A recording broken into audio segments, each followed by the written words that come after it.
Sigríður, fylgistu með því sem átti sér stað á Gaza? Já, það nú varlega annað hægt bæði vegna þess að þetta snertir mann svo mikið. En líka bara vegna þess að sem betur fyrir eru þó fluttar fréttir af því sem hann í gangi og svona snertir mann alltaf sérstaklega það sem snýra blaðamönnum, kollegum okkar þarna úti og þessum hryllilegu aðstæðum sem að þeir búa við og þeirri lífshættu sem að þeir þurfa að setja sig í til þess að geta upplýst heiminn það sem þannig í gangi sem náttúrulega eitt af mikilvægasta í dag að heimurinn sé upplýstur þennan hrylling og það náttúrulega það sem að gerast það ekki takt að taka fyrir það og Ísraelsstjórn getur ekkert neitað því að vera að svona beina spjótum sínum sérstaklega að blaðamönnum. Það augljóst og alþjóðasamtök hafa bent á það að það fer ekkert á milli mála að það verið að markvisst að gera blaðamenn að skotmörkum til þess að þagga niður í þeim. Það engir erlendir fjölmiðlar og fréttamiðlar eða alþjóðlegir sem að fá að fara þarna inn. Þannig að það eru bara fólk sem býr á svæðinu sem að getur fjallað þennan hrylling og tugir, hundruð blaðamanna myrtir á svona skömmum tíma á svona litlu svæði. Þetta náttúrulega bara hryllingur sem að bara á ekki eiga sér stað. Maður bara slegin yfir svo og miðsinn yfir því að þurfa að lesa þessar fréttir dag eftir dag án þess að heimurinn bregðist við með nægilega sterkum hætti. Og við vitum náttúrulega það að sannleikurinn náttúrulega það fyrsta sem deyr í stríði og þetta náttúrulega bara hluti af því svona þeim tækjum sem að Ísraelsmenn beita að svona útrýma sannleikanum að reyna að koma í veg fyrir fréttaflutninga af svæðinu þannig að það kemur neðum illa að alheimurinn verði vitni að því sem þarna í gangi. Þið gerðuð, ég sendi frá ykkur yfirlýsingu núna fyrir stuttu, hafið þið fengið ykkur viðbrögð það sem þið, svona hvöttu stjórnvöld til þess að bregðast harðar við, gera meira, sýna svona meiri dug.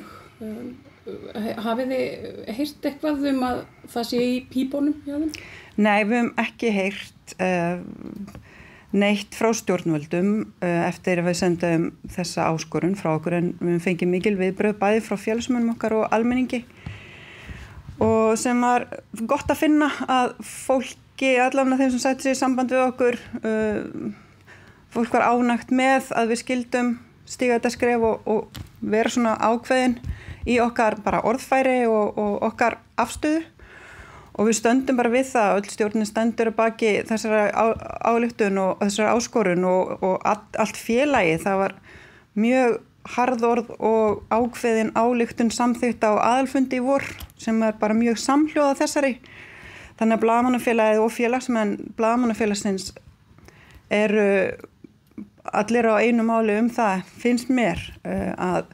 það þarf að bregðast harðar við til þess að reyna að sporna gegn þessum hryllingi. Eru þið í svona samræðum eða samstarfi við önnur blaðamannafélög bara í Evrópu eða heiminum og svona samtalum hvernig hægt að tryggja öryggi blaðamanna með betri hætti og sérstaklega á þessu svæði? Já, við erum náttúrulega mjög nánu samstarfi við blaðamannafélögin á hinum Norðurlöndunum og í Evrópu í gegnum Evrópusamtök blaðamanna og vorum á fundi aðalfundi ársfundi í Ungverjalandi í júní þar sem var mikið rætt Gaza og stöðuna þar og árásir og morð á blaðamönnum og þar var líka samþykkt mjög harðorð ályktun sem við stóðum að sjálfsögðu með í, tókum þátt í að sjálfsögðu og svo höfum við tekið þátt í bara öllum þeim svona áskorunum og viðburðum sem að svona félögin hafa tekið þátt í. Við höfum verið með svona minningastund hér í Blaðamannafélaginu og hvatt fólk til þess að taka þátt í henni bara heima frá sér og það bara, við höfum í rauninni reynt að gera allt sem við getum og þó að sjálfsögðu vildum geta gert meira. Þetta áhyggjuefni hversu valdalaus við erum í garð þessa ofbeldis sem að blaðamennirnir á Gaza búa við? Já, mjög mikið, það er bara tvímælalaust.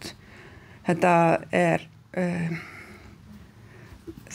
það stríð sem að flestir blaðamenn hafa fallið í, hafa verið annarkvort vísvitandi, teknir á lífi fyrir það eitt að vera blaðamenn eða fallið í árásum á almenna borgara sem hafa hitt almenna borgara og Gaza er hættulegasti staður á jörðu til að vera blaðamaður í og það hafa fleiri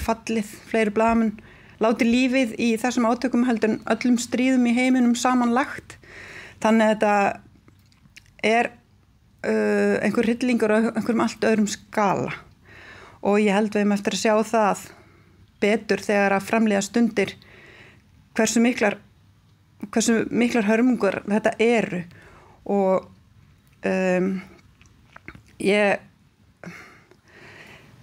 vona innilega að þetta sé ekki eitthvað sem að við erum eftir að upplifa aftur, bara ég get ekki annað en vona það og ég vona að þetta taki enda og ég vona að þjóðir heimsins geti komið saman og komið sér saman leiðir til þess að stöðva þennan hrylling og þá erum við ekki bara að tala gagnvart blaðamönnum heldur fyrst og fremst almenningi sem að þjáist og hefur mist heimili sín og nú er nýbúið að lýsa yfir hungursneyð sem er atburður sem að bara hefur aldrei nokkuð tíman gerst í þessum heimsluta. Þannig að maður er algjörlega varnarlaus, já, en það sem eina sem við getum gert er að láta okkur heyra og við höfum reynt að gera það. Hafa blaðamannafélögin og svona gert einhverja svona sérstakar kröfur að komast inn á Gazasvæði? Veistu eitthvað til þess, svona alþjóðleg blaðamannasamtök með ykkur innan borðs? Já, ég þekki það ekki nógu vel. Ég þekki það ekki og það er náttúrulega ofboðslega hættulegt svæði að vera á og það að fjölmiðlum sé ekki leyft að koma inn á svæði gera það kannski það hættulegum vettvangi að það kannski bara ekki óhætt að senda þangað blaðamenn. Annars að ég þekki það nógu vel. Þú ert að hlusta á Samstöðina. Róttækt sjónarhorn á atburði dagsins.